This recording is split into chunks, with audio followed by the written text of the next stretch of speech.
Do the piston skirts hit the cranks on the XCW bikes like they do on the SX, XC bikes? Yes, of course. It's the same engine configuration. These tabs right here are a little bit long with this new engine configuration, so when it's at bottom dead center, it comes a little close to that center of that crank. And if you're hauling butt and that thing touches, it's a yard sale. So, am I going to fix it? Well, yeah, I'm going to fix it because I can't buy parts for these bikes, and neither can you at the moment. So if I yard sale it, it's not good.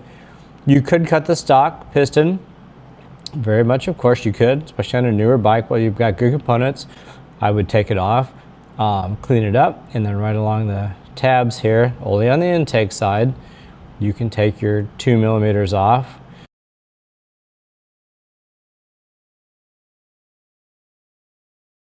There's various ways you can do it. Put it together with new circlips and you're good. I'm going to use the Vertex piston that I sell pre-cut because it's just lighter than this piston that comes with these new bikes.